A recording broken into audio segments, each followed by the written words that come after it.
मैं आपको बता दे रहा हूँ, हिंदुस्तान के अंदर पहला प्रधानमंत्री होगा नरेंद्र मोदी, उनका नाम नरेंद्र मोदी होगा, जो हवाई जहाज से भागेंगे। पैर के नाखून से लेकर सर की सिरा का अंतिम जो बाल आखंड डूबे हुए हैं नरेंद्र मोदी, उनका पूरा मंत्रिमंडल। अब जिस दिन निष्पक्ष जांच हो जाएगी, जिस दिन नरेंद्र मोदी की सरकार जाएगी, पाकिस्तान से प्रधानमंत्री भागते थे हवाई जहाज से, श्रीलंका का राष्ट्रपति भागा हवाई जहाज से, और दक्षिण अफ्रीका का राष्ट्रपति जैकब जुमा भाग नहीं पाया, इसलिए गिरफ्तार हो गया। और मेहुल चोकसी के बंगलों में और अडानी के पैसों पर ऐश करेंगे विदेशों में। इस तरीके से उन्होंने देश की संपदा को लूटा है और लुटवाया है अडानी के माध्यम से। उनको डर ये होगा कि जांच के बाद मेरे ऊपर सबसे ज़्यादा कार्रवाई 24 में सरकार आएगी, इंडिया की जांच होगी, उसके पहले ही वो रफू चक्कर हो जाएंगे। मैंने पहले ही कहा और आज भी घोषणा करता हूँ।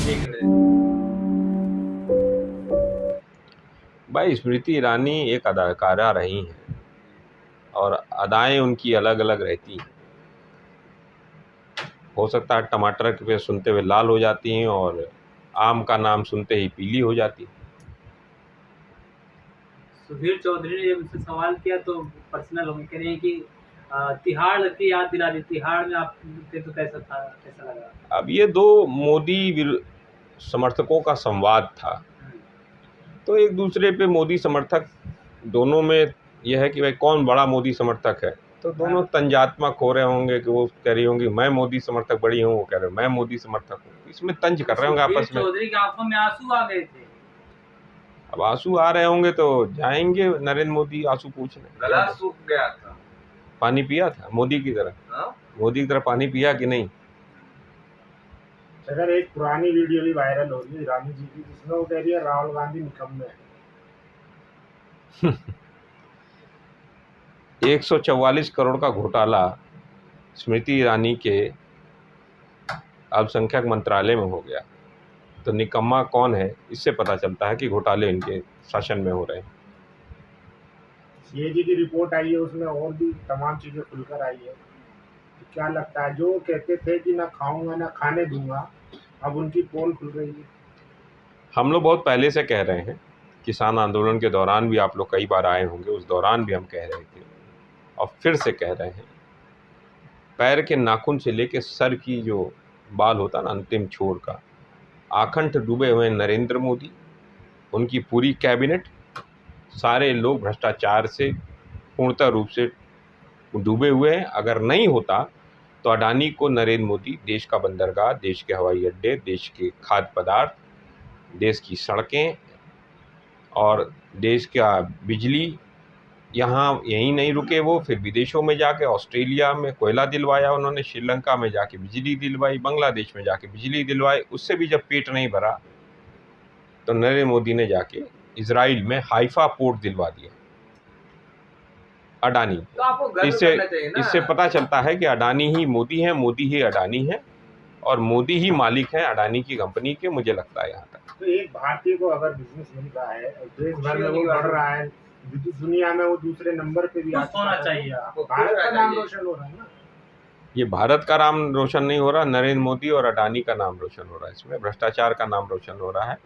देश की तमाम संपदा को लूटकर एक नया कंपनी बनाने की कोशिश की जा रही है। देश में नए सामंत को पैदा किया जा रहा है, उसका नाम अडानी। मोदी जी तो चिल्ला चिल्ला के लाल किले से कह रहे हैं कि मेरी लड़ाई भ्रष्टाचार से है, वंशवाद से है, परिवारवाद से है, तुष्टीकरण से। आपने सुना नहीं था मौसम क्या?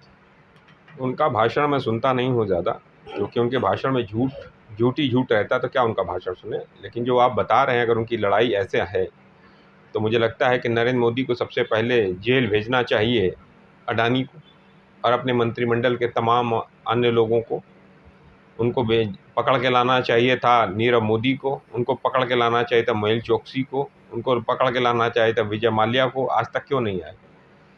जहाँ तक परिवारवाद की बात कर रहे हैं, तो सबसे बड़ा परिवारवादी संघ परिवार है। दूसरा परिवारवादी भारतीय जनता पार्टी है, जिसके अंदर राजनाथ सिंह के बेटे पंकज सिंह, धूमल जी के बेटे अनुराग ठाकुर जो उनके मंत्रिमंडल में, पंकजा मुंडे हैं, गोपीनाथ मुंडे की बेटी, पूनम महाजन है, प्रमोद महाजन की बेटी। ऐसे असंख्य लोग, एक दो लोग नहीं हैं, असंख्य लोग हैं। तो तुष्टीकरण की भी बात उन्होंने की कि तुष्टीकरण और परिवारवादी अभिशाप। इस देश के अंदर जो सबसे बड़ा तुष्टीकरण अगर कोई कर रहा है तो उसका नाम नरेंद्र मोदी है। वो इस देश के पूंजीपतियों का तुष्टीकरण कर रहे हैं और देश के किसानों के, मजदूरों का, आम आदमियों का हक छीन रहे हैं। और हक छीन कर लाखों करोड़ रुपया जो है लोन माफ अगर कोई कर रहा है, तुष्टीकरण कर रहा है, तो नरेंद्र मोदी कर रहे हैं। उसका एग्जाम्पल ये है कि नरेंद्र मोदी के शासनकाल में अडानी नंबर 2 का अमीर बन गया, नंबर 2 का अमीर बन गया। तो ये होता है तुष्टीकरण असली। लिख कर रख लीजिए, आएंगे मोदी जी। कह रहे हैं कि 24 में फिर वही लाल किले से मैं फिर से कराऊंगा। तुम्हारे चैनल, तुम्हारे जितने भी चैनल्स हैं, तुम सबको फिर से लिख के मैं कह दे रहा हूँ कि नरेंद्र मोदी 150 से 175 सीट पर ही सीमित हो जाएंगे। सीएजे घोटाले के को मोदी जी ने मुद्दा बनाया था। अब खबर आ रही है कि गृह मंत्रालय में भी घोटाले। मैंने क्या कहा कि पैर के नाखून से लेकर सर की सिरा का अंतिम जो बाल है, आकंठ डूबे हुए हैं नरेंद्र मोदी, उनका पूरा मंत्रिमंडल। और जिस दिन निष्पक्ष जांच हो जाएगी, जिस दिन नरेंद्र मोदी की सरकार जाएगी, उस दिन नरेंद्र मोदी जैसे पाकिस्तान से प्रधानमंत्री भागते थे हवाई जहाज़ से, श्रीलंका का राष्ट्रपति भागा हवाई जहाज़ से, और दक्षिण अफ्रीका का राष्ट्रपति जैकब जुमा भाग नहीं पाया इसलिए गिरफ्तार हो गया। मैं आपको बता दे रहा हूँ, हिंदुस्तान के अंदर पहला प्रधानमंत्री होगा नरेंद्र मोदी, उनका नाम नरेंद्र मोदी होगा, जो हवाई जहाज़ से भागेंगे विदेश और ये महल चौकसी के बंगलों में और अडानी के पैसों पर ऐश करेंगे विदेशों में घूमकर। छत्तीसगढ़ मध्य प्रदेश में चुनाव से पहले ही सूची जारी करना, क्या लगता है? किसका सूची? ना विधायकों का, भारतीय जनता पार्टी का। वो उनका इंटरनल मामला है, वो किसकी सूची जारी करें, किसकी सूची ना जारी करें, उनका विषय है। ये किस आधार पे आप कह रहे हैं कि प्रधानमंत्री को भाग सकते हैं अगर वो हार गए तो? देखो, जिस तरीके से उन्होंने देश की संपदा को लूटा है और लुटवाया है अडानी के माध्यम से, तो उनको डर ये होगा कि जांच के बाद मेरे ऊपर सबसे ज़्यादा कार्रवाई। ऐसे तो सर पिछली सरकारों में भी कई मंत्रियों पर आरोप लगे हैं, लेकिन वो लोग मैं कह रहा हूं जिन मंत्रियों पर आरोप लगे साबित हुआ। इतना हो अल्लाह, पूरा भारतीय जनता पार्टी नाच रही थी, कह रही थी 2011-12, 10, 11, 12, 13 तक नाच रही थी। 14 के बाद एक भी, क्या जितने भी आरोप थे, क्या आरोप सिद्ध हुए? नहीं हुए ना, आरोप सिद्ध नहीं हुए ना। तो इसी तरह नरेंद्र मोदी कुछ भी कहते रहे, कुछ भी करते रहे, उनकी हम लोग नहीं कह रहे हैं। और इस बार जो रिपोर्ट आई है वो हिंडनबर्ग रिपोर्ट आई है विदेशों से, अभी और भी रिपोर्ट्स आएंगी। अभी एक इंडिपेंडेंट पत्रकारों की रिपोर्ट आई है जिसमें यह बताया है कि एक एनआरआई बिजनेसमैन शरद मराठे ने किस तरीके से नीति आयोग के तमाम लोगों को बताया, निर्देशित किया और 3 काले कानून पास कराया, किसानों की ज़मीन लूटने का काम शुरू हुआ। तो ये सब आपको नहीं लगता कि पैसे पे ही हो रहा, सारा भ्रष्टाचार का केंद्र बन रहा है?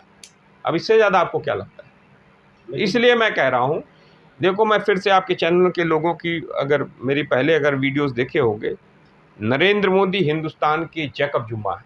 अब जैकब जुमा पूछोगे कौन है? दक्षिण अफ्रीका के राष्ट्रपति होते थे जैकब जुमा, जो आजकल जेल में, और वहाँ पर गुप्ता बंधु होते थे।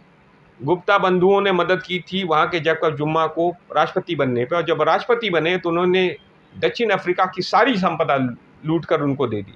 जैसे मीडिया उनके हाथ में था, जैकब जुमा के मित्र गुप्ता के हाथ में, हवाई अड्डे उनके पास थे, बंदरगाह उनके पास थे, एयरलाइंस उनके पास थी, सारा खनिज संपदा उनके पास था। बाद में हंगामा हुआ, गुप्ता बंधु भाग गए और जैकब जुमा जेल में। इसलिए मैं कह रहा हूँ, उसी तरह हिंदुस्तान के अंदर अडानी ही सारी जगह जाएंगे, बंदरगाह सारे अडानी को क्यों दिया? उसके पीछे कारण क्या है? तो दिमाग है उनके पास, वो पावर है। पावर नहीं है, बिजनेस मॉडल है उनके पास। बिजनेस मॉडल नहीं है। जिसकी संपत्ति कुछ 1000 करोड़ हो, वो लाखों करोड़ में कैसे पहुंच जाएगा 9 साल में? वही एक आदमी। मोदी के सलाहकार है, वो संविधान बदलने की बात कर रहे हैं, लेख लिखा है उन्होंने। ये देश का दुर्भाग्य है कि ऐसे आदमी को गिरफ्तार नहीं किया गया अभी तक। पुराना जो आदमी, यह खतरा है, ये खतरे की घंटी देश के दलित, पिछड़े, आदिवासी, महिला, अल्पसंख्यकों को सोचना चाहिए, विचार करना चाहिए कि देश में संविधान लागू होने के बाद भी आज वर्तमान समय में 9 वर्ष में एट्रॉसिटीज़ उनके साथ हो रही है। अगर देश का संविधान अगर ये बदल दिया जाएगा तो देश के गरीब, पिछड़े, दलित, आदिवासी, महिलाओं का हक हकूक छीन लिया जाएगा और देश में जो आरक्षण मिल रहा है पिछड़ों को और दलितों को वो भी छीन लिया समाप्त कर दिया जाएगा। ये साजिश है आरएसएस की, क्योंकि आरएसएस ने कभी भी भारत के संविधान को माना नहीं, क्योंकि संविधान बाबा साहब अम्बेडकर ने लिखा है। वो एक दलित थे, दलित से नफरत करती है आरएसएस, भारतीय जनता पार्टी, इसलिए उस संविधान को ये बदलना चाहते हैं। पुराना हो चुका है संविधान, नए अमेरिका में संविधान सबसे ज्यादा, अमेरिका सबसे पुराना डेमोक्रेसी है। क्या मीडिया ने क्या वहाँ पर जो संविधान है वो क्या बदल दिया गया?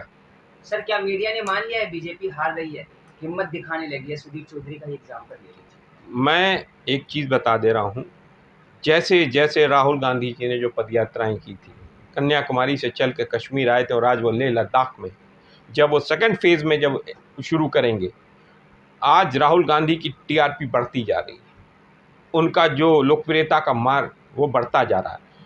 कांग्रेस पार्टी प्रतिदिन लोकप्रियता के पैमाने पर बढ़ती जा रही है।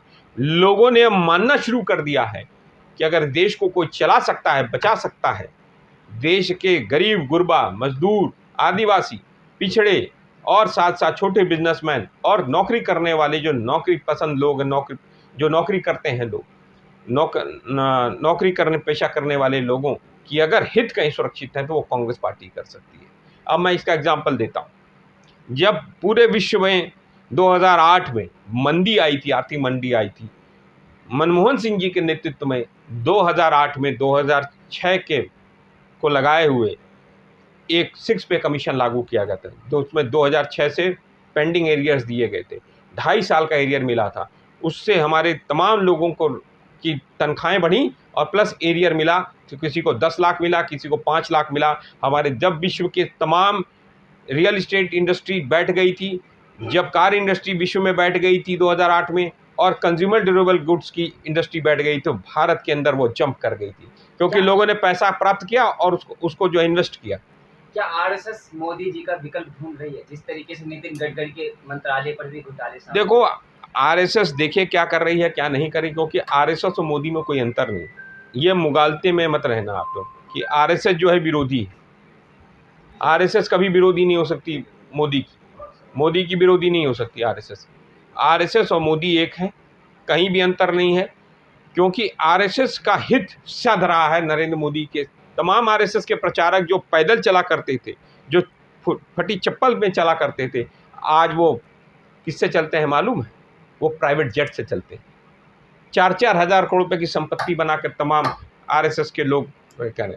आप चले जाओ, खोजी पत्रकार हो, घूमने चले जाना ये ग्रेटर नोएडा के आसपास, जहाँ पर वो जेवर एयरपोर्ट के आसपास, तमाम वहाँ पर सैकड़ों बीघे ज़मीन आरएसएस के प्रचारकों ने अपने नाम पर बेनामी संपत्ति बनाई हुई है। सर, आप कह रहे हैं कि अगर सरकार बदलती है तो मोदी जी जेल जा सकते हैं, वहीं दूसरी तरफ आज लोग कह रहे हैं कि मोदी जी की अध्यक्षता में G20 हो रहा है, भारत में गर्व करना चाहिए लोगों को। कौन कह रहा है? तमाम मीडिया वाले। कौन मीडिया? वो मोदी, देखो वो मीडिया कौन है, पहले उस मीडिया के बारे में जान जाओ। वो मीडिया कॉर्पोरेट मीडिया है, जिसको 15% की छूट नरेंद्र मोदी कॉर्पोरेट टैक्स में दे रहे हैं, जिसको 15% की छूट हर साल मिल रही है। कॉर्पोरेट टैक्स में 15% टैक्स का छूट मिल रहा है, हज़ारों करोड़ का फ़ायदा एक एक कंपनियों को। जहां हिंदुस्तान की जनता को पर जीएसटी, आटे पे जीएसटी बढ़ा दिया, पानी पे जीएसटी बढ़ा दिया, तमाम और फूड प्रोडक्ट्स पे जीएसटी बढ़ा दिया, चीनी पे जीएसटी बढ़ा दिया, वहाँ पर आम आदमी तो जीएसटी दे रहा है, टैक्स दे रहा है, 18% टैक्स दे रहा है। वहीं पर कॉर्पोरेट कंपनियां जो हैं उनको 15% की छूट दे रहा है, अडानी को 15% की छूट दे रहे हैं, तो वह नहीं चिल्लाएंगे जिनको हज़ारों लाखों करोड़ रुपए का फ़ायदा हो रहा है, तो और कौन चिल्लाएगा?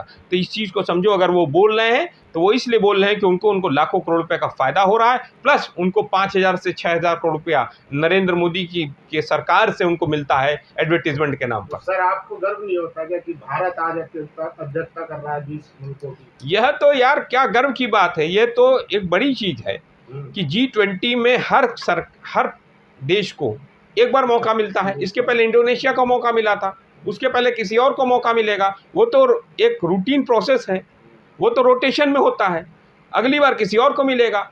इसको इतना हाइप देने की क्या जरूरत है? लेकिन यहाँ तो दिखाया जा रहा है कि मोदी है तो मुमकिन है, उन्हीं की वजह से ये मैं क्या कह रहा हूँ, ये मानसिक, मैं फिर से कहता हूँ, ये मानसिक दिवालियापन है भारतीय जनता पार्टी और उनकी सरकार की। रूबिका लियाकत कह रही है ऐसा मजबूत प्रधानमंत्री चाहिए। भाई, रूबिका लियाकत को हो सकता है चाहिए होगा, वो रूबिका लियाकत का मसला है, क्योंकि रूबिका लियाकत को लाखों करोड़ का जो करोड़ों का पैकेज मिल रहा है, वो करोड़ों का पैकेज इसलिए मिल रहा है क्योंकि वो नरेंद्र मोदी के गुणगान करती है, इसलिए मिल रहा है। और किस लिए मिल रहा है? अगर 24 में कांग्रेस सत्ता में आती है तो क्या प्रधानमंत्री मोदी जेल जाएंगे? तो अभी आपने कहा कि भाग जाएंगे सर। मैंने क्या कहा, जब 24 में सरकार आएगी इंडिया की तो जांच होगी, उसके पहले ही वो रफू चक्कर हो जाएंगे। मैंने पहले ही कहा और आज भी घोषणा करता हूँ। ठीक है, थैंक यू।